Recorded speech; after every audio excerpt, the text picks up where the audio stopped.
The Great Hall of the Galactic Assembly stretched for nearly a mile in every direction. Its walls were made of living crystal that shifted colors with the emotions of those inside. Today, the crystal glowed a calm blue, reflecting the routine nature of the proceedings. Representatives from the 12 founding species sat in their designated sections, some bored, some distracted, and some not paying attention at all. Elder Verthanis watched from his seat in the upper gallery. He was old, even by Selinari standards. His pale skin had turned almost translucent with age, and his 4 eyes had grown cloudy over his 800 cycles of life. But his mind remained sharp enough to remember things the galaxy had chosen to forget. Below him, the debate continued. "The humans have been among us for 40 years, said Ambassador Nathan Cole. He stood at the central platform, his voice calm and measured. He was a tall man with gray hair and kind eyes. "We have followed every rule. We have honored every treaty. We have contributed to galactic peace in countless ways. We ask only for what we have earned full membership in this council." The Selinari representative nodded in agreement. So did the Velmari and the Tereshi. But Elder Verthanis kept his eyes on the Kethrani section, where High Counselor Drexen sat with obvious displeasure on his scaled face. Drexen rose slowly. He was massive, nearly 8 feet tall, with dark green scales and eyes like burning coals. The Kethrani were warriors. They had conquered 12 systems before joining the council, and they had never let anyone forget it. 40 years, Drexen said, his voice dripping with contempt. 40 years of humans scurrying about the edges of civilized space, farming, trading, breeding like insects. And now they want to sit among us as equals. A murmur ran through the assembly. The crystal walls flickered with hints of red. Nathan Cole did not react. His face remained calm, though Amy Watts, his military liaison, shifted uncomfortably beside him. "With respect, High Counselor," Cole said, "humanity has proven itself peaceful. We have no interest in conquest. We seek only cooperation and mutual benefit." Drexen laughed. It was an ugly sound, like rocks grinding together. "Peaceful," he repeated. "Yes, you are peaceful. You are soft. Your lives are short, your bodies are weak, and your spirits are timid. You are herd animals, Ambassador. Prey species pretending to be predators." He gestured dismissively. "The Kethrani vote against human membership. Let them remain what they are, guests in our galaxy, nothing more." Several other species shifted nervously. Some agreed with Drexen. Others simply did not want to oppose him. The Kethrani had powerful allies and a reputation for holding grudges. Elder Verthanis had heard enough. He rose from his seat, his old joints protesting the movement. The assembly fell silent. It was rare for an elder to speak during routine proceedings. It was even rarer for a Selinari historian to leave the archives and address the council directly. "I wish to speak," Verthanis said, his voice thin but steady. The assembly speaker, a Velmari female, nodded respectfully. "The council recognizes Elder Verthanis of the Selinari archives." Verthanis made his way slowly down to the central platform. Each step took effort, but he refused assistance. When he finally stood before the assembly, he looked up at Drexen with something close to pity. "High Counselor," he began, "you call the humans weak. You call them prey. You believe they are soft because they have chosen peace." He paused, letting his words settle. "I have read the ancient records. I have studied texts that predate this council by 10,000 cycles. And I must warn you, you are making a terrible mistake." Drexen's eyes narrowed. "A mistake? What mistake could there be in recognizing weakness?" Verthanis turned to address the entire assembly. "Long ago, before the founding of this council, there was a species that encountered humanity's ancestors. They were called the Verith, and they were powerful beyond measure. They ruled 1,000 systems. They had weapons that could crack planets and ships that blotted out stars. He paused again, his cloudy eyes distant with memory. The Varath discovered Earth during humanity's early space age. They saw what you see now: short-lived creatures, fragile bodies, primitive technology. They decided to conquer them, to enslave them, to use them as labor for their empire. The assembly listened in silence. Even Drexen seemed curious despite himself. The Varath no longer exist, Verthanis said quietly. Their empire is dust. Their worlds are empty. Their name survives only in the oldest archives, as a warning. He turned back to Drexen. Do you know what destroyed them, High Counselor? It was not disease. It was not natural disaster. It was not another empire. Then what? Drexen demanded. Humans, Verthanis said simply. The very species you mock as prey. The very species you call weak and timid. They destroyed the Varys so completely that nothing remains but records and ruins. Laughter erupted from the Kethrani section. Drexen himself let out a harsh bark of amusement. You expect us to believe that these farmers destroyed an empire of 1,000 systems? Elder, your age has stolen your sense. But Verthanis did not waver. He looked at Nathan Cole, who stood perfectly still, his face unreadable. Humans are not weak, Verthanis continued. They are not prey. They are predators who have chosen to wear the mask of peace. Their kindness is not their nature, it is their restraint. And if you push them, if you threaten what they love, that mask will fall. You will see the beast that sleeps beneath their smiles. He pointed a thin finger at Drexen. I have read the records of what humans do to those who harm their children. I have seen the accounts of their wars against each other, weapons that burn cities in seconds, conflicts that killed millions in single battles. They are the most violent species the galaxy has ever known. And you are poking them with a stick while mocking their patience. Drexen shook his head slowly. Senile ramblings. The council will not be swayed by ghost stories. The vote was called. Humanity's membership was denied, 8-4 done, as the assembly dispersed. Verthanis approached Ambassador Cole. The human's face was still calm, but something flickered in his eyes. Something that made the ancient Selenary's blood run cold. I am sorry, Verthanis said quietly. I am sorry for what they will force you to become. Cole looked at him for a long moment. Then he nodded once and walked away.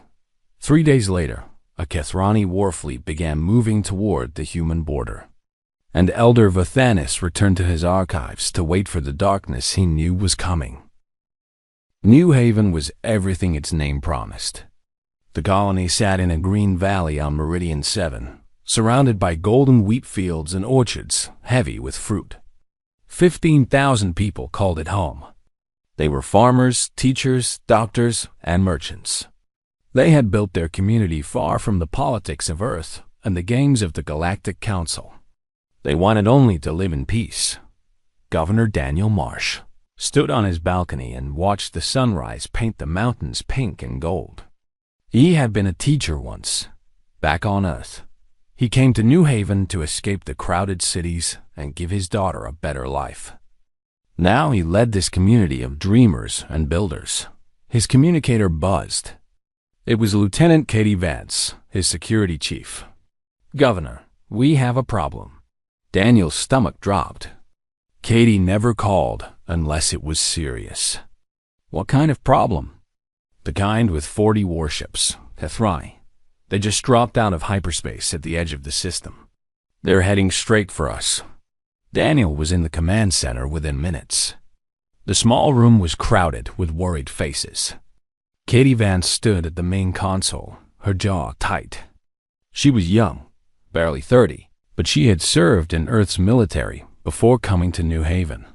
She was the only one among them who had ever seen real combat.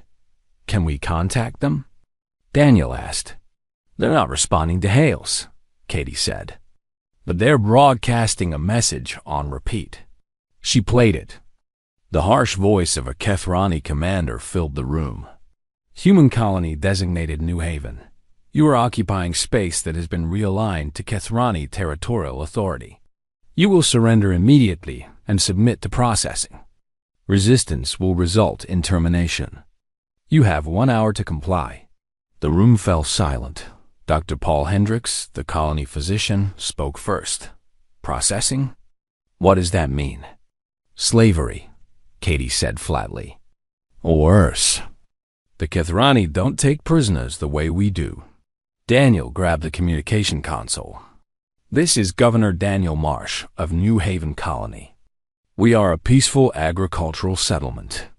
We have no military value. Please, let us negotiate. We can resolve this without violence. The response came quickly.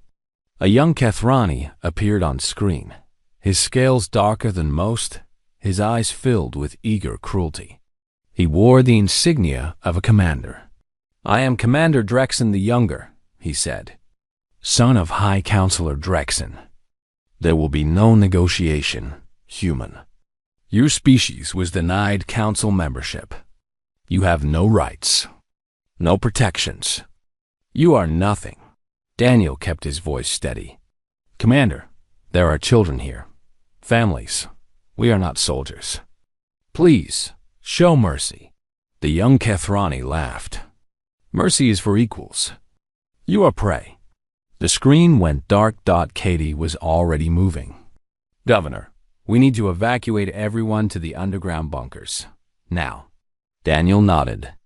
Do it. Sound the alarm. The next hour was chaos. Sirens wailed across the valley. Parents grabbed their children.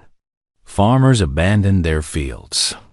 The entire colony moved toward the bunker entrances scattered throughout the settlement. Katie had only 200 security personnel, and most of them had never fired a weapon in anger. But they took their positions and prepared to buy time for the civilians. The bombardment began exactly 1 hour after the warning. The first strikes hit the wheat fields. Columns of fire rose into the sky as weeks of harvest burned in seconds. The message was clear: surrender or starve. But Daniel would not surrender his people to slavery. He ordered everyone to keep moving underground. The Kethrani landed ground troops soon after. Thousands of warriors poured out of dropships, their armor gleaming in the firelight. They moved through the colony with brutal efficiency, destroying everything in their path. Katie and her people fought back. They set ambushes. They used the terrain. They made the Kethrani pay for every street and building. But they were outnumbered 50 to 1. And the enemy had better weapons, better armor. And no mercy. Dr. Hendricks stayed in his clinic as long as he could, treating the wounded and recording everything on his personal device. When the Kethrani finally reached him, he hid the device and pretended to be just another frightened civilian. Governor Marsh refused to go underground with the others. He stayed above, helping stragglers reach safety.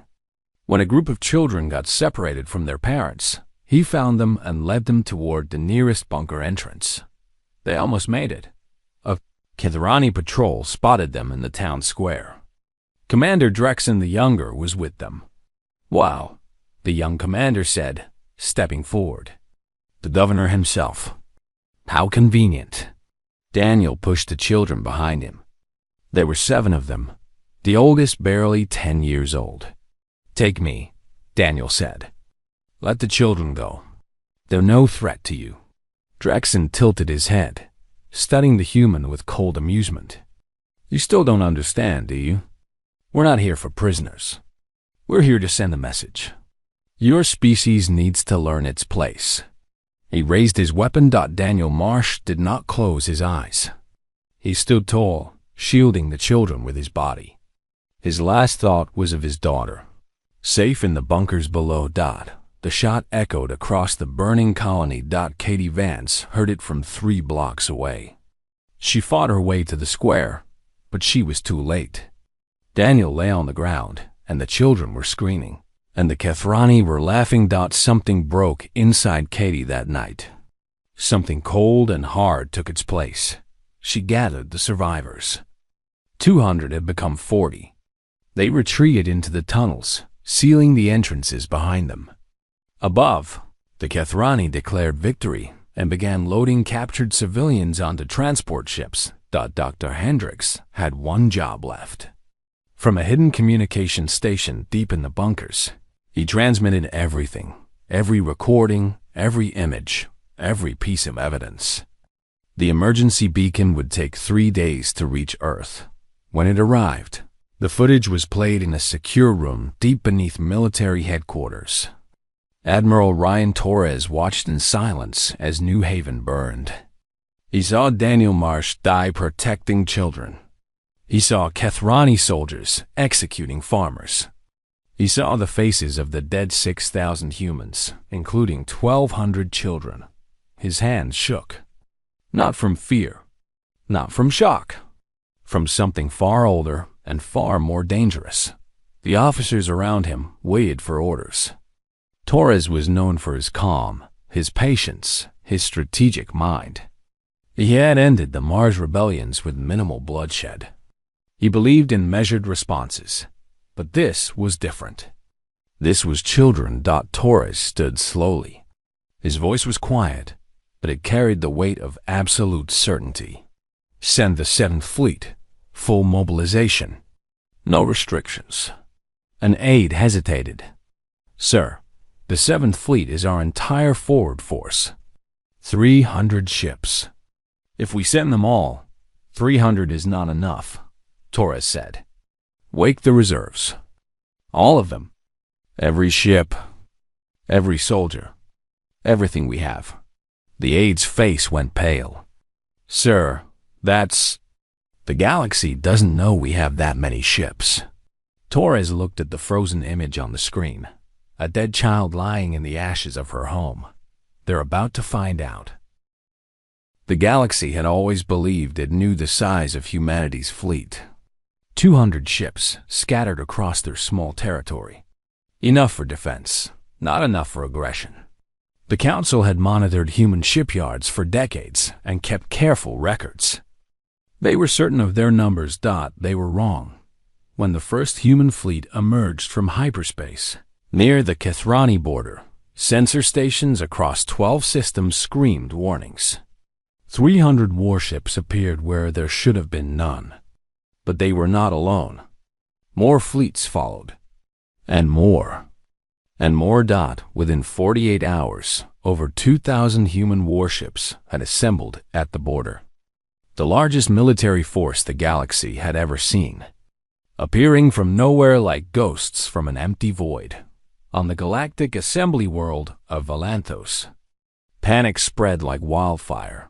Elder Vathanis sat in the gallery and watched the council descend into chaos. Representatives shouted over each other. Some demanded immediate intervention. Others called for neutrality.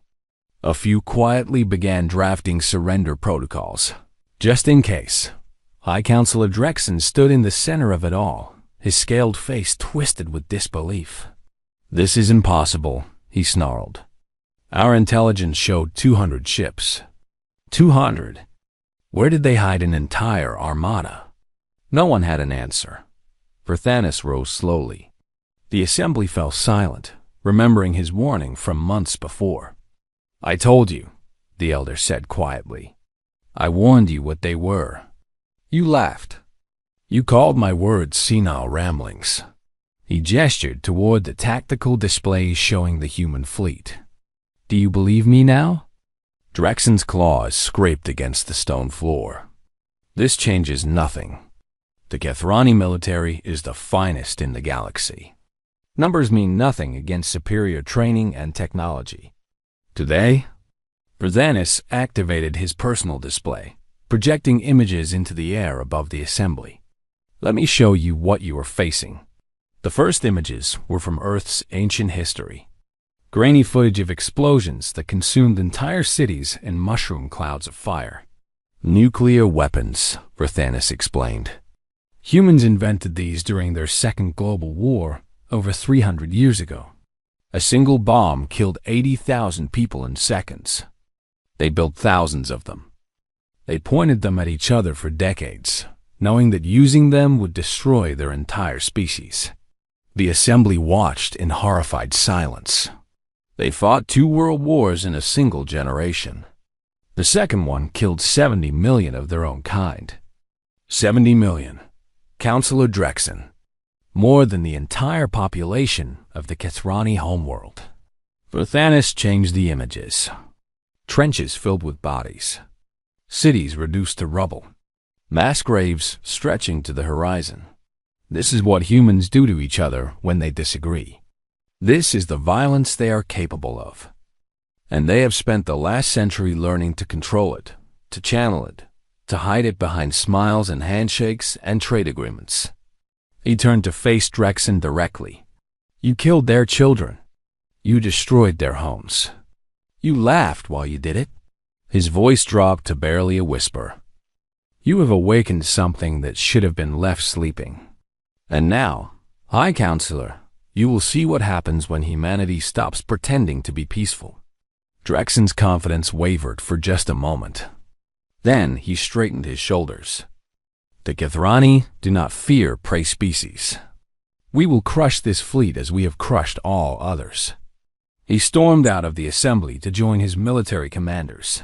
3 days later, the first battle began. Captain Derek Shaw stood on the bridge of the U.S. Retribution, flagship of the 7th Fleet. He was 42 years old, with tired eyes and steady hands. He had commanded ships for 20 years, but he had never seen combat like this. No human had, not in generations. Contact ahead, his tactical officer reported. 120 Kethrani warships. Standard formation. They're hailing us. Shaw nodded. Put them through. A Kethrani admiral appeared on screen. His scales were pale with age, his bearing rigid with pride. Human vessels, you are entering Kethrani sovereign space. Turn back now or be destroyed. Shaw studied the alien for a moment. Admiral, I am Captain Derek Shaw of the United Earth Defense Forces. We are here in response to an unprovoked attack on our colony at New Haven. 6,000 of our people were murdered, including 1,200 children. We demand the immediate surrender of all personnel involved in this crime. The Kethrani admiral laughed. You demand? You are outnumbered, human. Your fleet of 300 cannot match our 120. Kethrani ships are worth 3 of yours each. Is that so? Shaw leaned forward slightly. Then let me give you some advice, Admiral. In about 30 seconds, you're going to learn something important about humans. We don't fight fair. We fight to win. He cut the communication and turned to his crew. All ships, execute Pattern Omega-7. Weapons free. The battle that followed would be studied in military academies across the galaxy for centuries. The Kethrani expected a conventional engagement, 2 fleets meeting in a line, exchanging fire, testing each other's defenses. That was how civilized species fought. Humans were not civilized. The human fleet scattered into seemingly random patterns, then reformed into attack groups that struck the Kethrani formation from 6 directions at once. Their weapons were not more powerful than Kethrani weapons, but they fired faster, adapted quicker, and targeted weak points with surgical precision. The Kethrani realized too late that humans had spent centuries perfecting the art of war. Every tactic, every maneuver, every dirty trick that worked in their bloody history had been preserved, refined, and updated for space combat. 11 minutes after the first shot was fired, it was over. 89 Kethrani ships drifted dead in space. The survivors fled in chaos, their formation broken, their confidence shattered. The human fleet had lost nothing. Not a single ship. Not a single life. Captain Shaw watched the retreating enemy on his tactical display. His expression showed no satisfaction, no triumph. Only grim determination. Signal the fleet, he ordered. Continue advance. Next target. the Kathrani military shipyards at Vorus Station. Across the galaxy, species who had never paid attention to humans suddenly found themselves glued to news feeds. The battle footage spread like wildfire. Military experts analyzed every second, trying to understand how a fleet of inferior ships had achieved such a complete victory. On Volanthos, Elder Verthanis watched with the rest of the council. Around him, representatives sat in stunned silence. 11 minutes, someone whispered. How is that possible? Verthanis shook his head sadly. I told you, humans do not fight like other species. They do not follow rules. They do not respect tradition. They find your weaknesses and they exploit them without mercy. Admiral Ryan Torres appeared on every screen in the galaxy, broadcasting on all frequencies. His voice was calm, but beneath the calm was something that made even veteran warriors shiver. This is Admiral Ryan Torres of the United Earth Defense Forces. We came to this galaxy in peace. We offered friendship. We asked only to be accepted. Your answer was the blood of our children. He paused, letting the words sink in. Now hear our answer. Every Kathrani military vessel, station, and facility will be destroyed. Every soldier who participated in the New Haven massacre will face justice. This is not negotiable. This is not a threat. This is a promise. The transmission ended. The galaxy held its breath, and the human fleet continued its advance, unstoppable, relentless, and utterly without mercy for those who had shown none. The Kathrani Empire had taken 200 years to build. It fell in 3 weeks. Admiral Ryan Torres commanded the campaign from his flagship, the UES Sovereign. He did not sleep. He barely ate. He studied every report, approved every operation, and carried the weight of every decision on his shoulders. His officers worried about him, but they did not question his orders. They had seen the footage from New Haven. They understood. The human advance was unlike anything the galaxy had ever witnessed. Kathrani commanders expected sieges, negotiations, gradual pushes, and strategic pauses. Instead, the humans struck like lightning, hitting multiple targets simultaneously, never giving the enemy time to regroup or reinforce. Lieutenant Katie Vance had been rescued from the tunnels, beneath New Haven along with the other survivors. 43 people had lived through the massacre out of 15,000. Most of them were broken, traumatized, barely able to function. Katie was not broken. Katie was focused. She had requested immediate transfer to the front lines. Admiral Torres had granted it, assigning her as a ground combat advisor. She brought with her the cold fury of someone who had nothing left to lose and everything to avenge. Her first mission was the liberation of a Kathrani prison facility, where captured humans from New Haven were being held. The rescue team dropped from orbit at night, moved through enemy lines like shadows, and freed every prisoner without losing a single soldier. When they found the cells, Katie was the first one through the door. The prisoners inside flinched away from her weapon, too traumatized to recognize a human face. "It's okay," she said softly, lowering her rifle. "We're here. We're taking you home." An old woman grabbed her hand and wept. Katie held her for a moment, then turned to her team. "Get them out. All of them, now." The Kathrani learned quickly that humans fought differently on the ground than they did in space. Human soldiers were smaller, weaker, and less armored than Kathrani warriors. But they were also faster, smarter, and terrifyingly creative. They turned every building into a trap, every street into an ambush, every retreat into a counterattack, and they adapted. That was what frightened the Kathrani most. In the first battle, a human tactic might fail. In the second battle, that tactic would be modified. By the third battle, it would be perfected. The humans learned from every engagement. adjusted their approach, and came back stronger.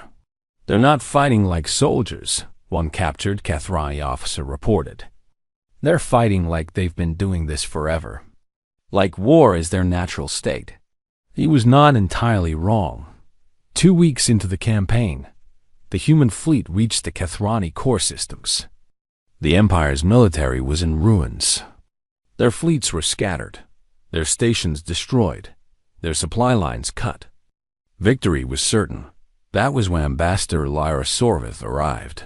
She was Velmari, a neutral species known for diplomacy. Her ship appeared at the edge of the human formation, broadcasting peace signals on every frequency. Admiral Torres agreed to meet her aboard the Sovereign. Lyra was tall and elegant, with silver skin and eyes like deep pools of water. She carried herself with the dignity of someone who had negotiated between empires for decades. "Admiral Torres," she said, bowing slightly, "I come on behalf of the Neutral Coalition. We wish to discuss terms for ending this conflict." Torres studied her for a long moment. "There is nothing to discuss. The Kathrani attacked our colony without provocation. They murdered our people. They killed our children. We will have justice." "Justice," Lyra repeated carefully. "Not revenge?" "There is a difference. A significant one." She stepped closer, her voice gentle. "Admiral, the galaxy is watching. They have seen your fleet destroy the Kathrani military with ease. They have seen your soldiers sweep through enemy territory like fire through dry grass. They are afraid." Torres shrugged. "They should be, but they are also confused." Lyra's eyes searched his face. "Your forces have not harmed a single Kathrani civilian. Your ships have avoided population centers. Your soldiers have protected non-combatants, even at risk to themselves. This is not how wars are fought. This is not how conquering species behave." Torres was quiet for a moment. When he spoke, his voice was softer. "We are not conquering anyone, Ambassador. We are not here to enslave the Kathrani or steal their worlds. We are here to hold them accountable for what they did." He met her eyes directly. "Human history is full of monsters who killed innocents and called it victory. We swore we would never become those monsters, not even when we had every reason to." Lyra studied him with something like wonder. "You could glass their homeworld from orbit. You could kill billions in an hour. Why don't you? Because their children didn't attack New Haven. Their farmers didn't murder our people. Their teachers and doctors and families didn't choose this war." Torres turned to look out the viewport at the distant stars. "We are angry, Ambassador. We are furious beyond words. But we will not let our fury make us into the thing we hate." The campaign continued, but word of the conversation spread. The galaxy watched as human forces systematically dismantled every Kathrani military installation while carefully avoiding civilian casualties. When a Kathrani city was caught in a crossfire, human medics were the first on the ground, treating wounded regardless of species. It made no sense to the watching galaxy. Conquering species took what they wanted. They punished entire populations for the crimes of their leaders. They burned and pillaged and enslaved. Humans did none of these things. High Counselor Drexen tried to flee as the human fleet approached Kathrani Prime. He loaded his personal ship with treasures and loyal guards and attempted to escape. Through a back route, human special forces were waiting for him. The capture was bloodless. Drexen's guards surrendered the moment they saw how badly they were outnumbered.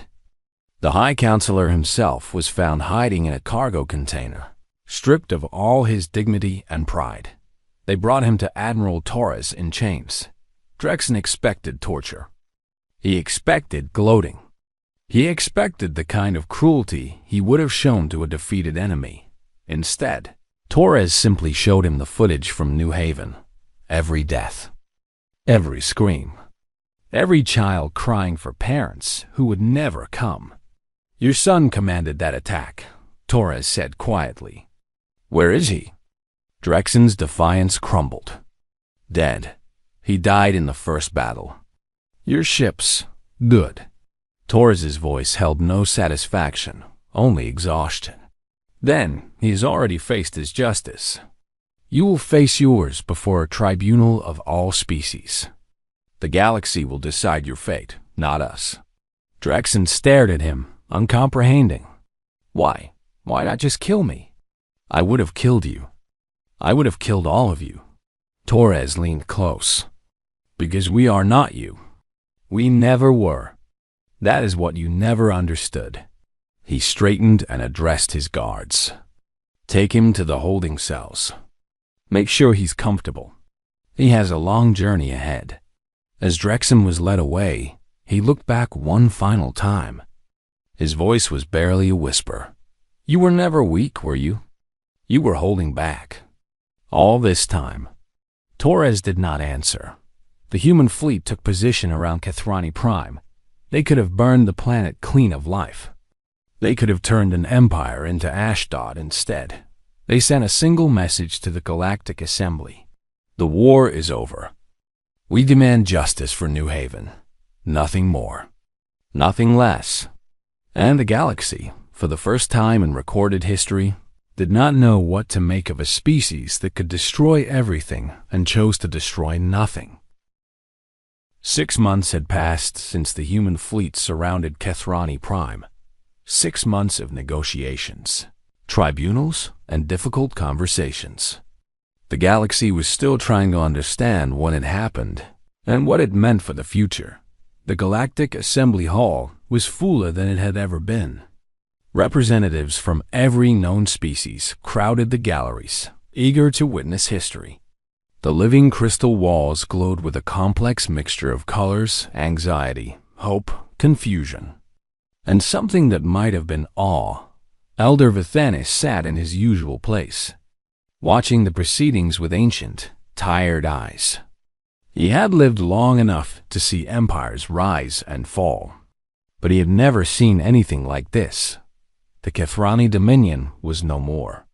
Its leaders had been tried before a tribunal of all species and found guilty of crimes against sentient life. High Counselor Drexen would spend the rest of his days in a prison colony, stripped of his title and his pride. The other architects of the New Haven massacre faced similar fates, but the Kethrani people remained. Their worlds were intact. Their civilians were unharmed. Human forces had withdrawn the moment the trials were complete, leaving behind nothing but medical supplies and reconstruction assistance. Today, the Council would vote on human membership one final time. Ambassador Nathan Cole stood at the central platform, looking older and more tired than he had 6 months ago. The weight of everything that had happened showed in the lines on his face, but his voice was steady as he addressed the assembly. Representatives of the Galactic Council, he began, humanity comes before you again. Not to demand, not to threaten, simply to ask. He paused, letting the silence stretch. 6 months ago, our colony at New Haven was destroyed. 6,000 of our people were murdered. 1,200 of them were children. We had every right to answer that horror with horror of our own. We had the power to burn Kethrani Prime to ash. We had the anger to do it without hesitation. His eyes swept across the assembly. We chose not to. Not because we are weak. Not because we are afraid. But because vengeance is not justice. Destruction is not victory. We came to this galaxy seeking peace and partnership. That has not changed. It will never change. A murmur ran through the crowd. Cole continued. We ask only for what we asked before a seat at this table. A voice in this council. The chance to build something better alongside all of you. That is all we have ever wanted. He stepped back and gestured towards someone waiting at the edge of the platform. But I am not the one who should speak for humanity today. Someone else has earned that right. Commander Katie Vance walked forward. She wore a simple uniform, no medals or decorations. Her face was calm, but her eyes held depths of pain that would never fully heal. She carried a small device in her hands. "My name is Katie Vance," she said quietly. 6 months ago, I was the security chief of New Haven Colony. I was there when the Kithrani came. I was there when they burned our homes. I was there when they killed our people." She activated the device. Names began scrolling across the display behind her. Thousands of names, each one accompanied by a small image. These are the people we lost. Farmers, teachers, doctors, children. They had names. They had faces. They had hopes and dreams and people who loved them. The assembly watched in silence as the names continued to scroll. Some representatives wiped tears from their eyes. Others looked away, unable to bear the weight of so much loss. "I wanted revenge," Katie admitted. "When I saw Governor Daniel Marsh die protecting children in our town square, I wanted to kill every Kithrani in the galaxy. I wanted to make them suffer the way we suffered. I wanted them to know our pain." She paused, her voice growing thick with emotion. "But that's not who we are. That's not who we choose to be. We fought because we had to. We won because we had to. But we stopped when we didn't have to anymore. Because being human means more than just surviving. It means choosing to be better, even when being worse would be easier."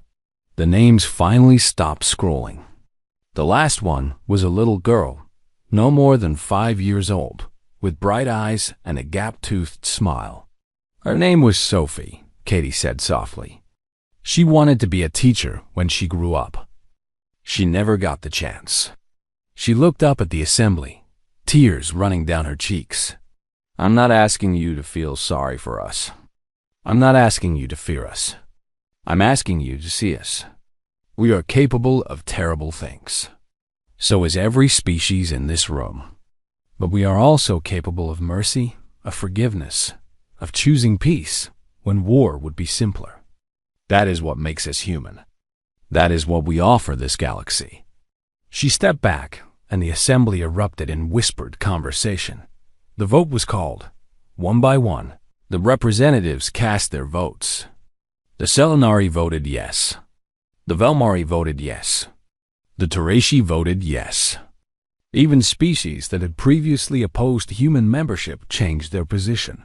When the final tally was announced, it was unanimous. Every single species had voted to grant humanity full membership in the Galactic Council. For the first time in galactic history, a species had been accepted not despite their capacity for violence, but because of their capacity to restrain it. Elder Verthanis rose slowly from his seat. The assembly fell silent, waiting for the ancient Selenari to speak. "When I first warned this council about humanity," he said, "I spoke of their wrath. I showed you their wars, their weapons, their terrible capacity for destruction. I told you they were the most dangerous species the galaxy had ever known." He looked at Nathan Cole and Katie Vance. Standing side by side on the platform, I was wrong. A ripple of surprise passed through the crowd. Their wrath is not what makes them dangerous. Their wrath is simply what they do when they have no other choice.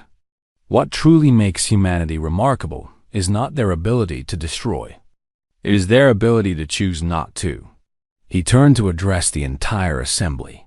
They could have burned Kithrani Prime.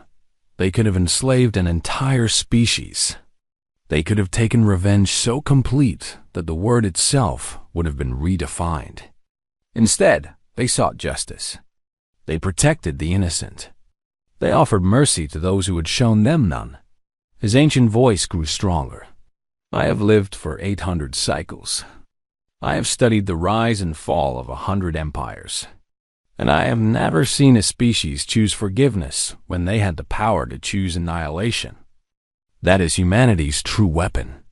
Not their ships. Not their soldiers. Not their fury. Their mercy." He looked at Katie Vance one final time. "I warned the galaxy of humanity's wrath, and I should have warned them of their mercy instead. for that is the weapon no species can defeat. The assembly hall fell silent. The living crystal walls glowed a soft, warm gold, the color of hope. 3 years later, a memorial was completed on the rebuilt surface of New Haven. The colony had been reconstructed, larger and stronger than before. New families had joined the survivors. Children played in fields where ashes had once fallen like snow. Admiral Ryan Torres, now retired, stood before the memorial with Katie Vance at his side. 10,000 names were carved into the black stone, each one illuminated by a small eternal flame dot at the base of the memorial. A single inscription caught the morning light. We came in peace. We fought with fury. We chose forgiveness. Katie read the words aloud, her voice steady now, the raw edges of grief softened by time. Do you think they would be proud? She asked. The ones we lost? Torres considered the question carefully.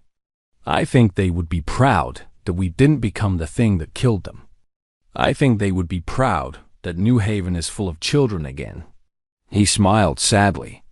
I think Sophie would have liked that. They stood together in silence as the sun rose higher, painting the memorial in shades of gold and amber. Somewhere in the archives on Valanthos, Elder Verthanis added one final entry to his records.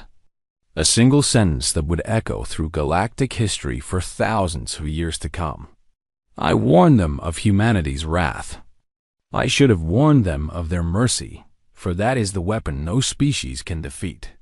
The galaxy had learned its lesson, and humanity, at long last, had found its place among the stars, not as conquerors, not as destroyers, but as something far more powerful, as proof that even the most terrible fury can be tempered by the choice to be kind.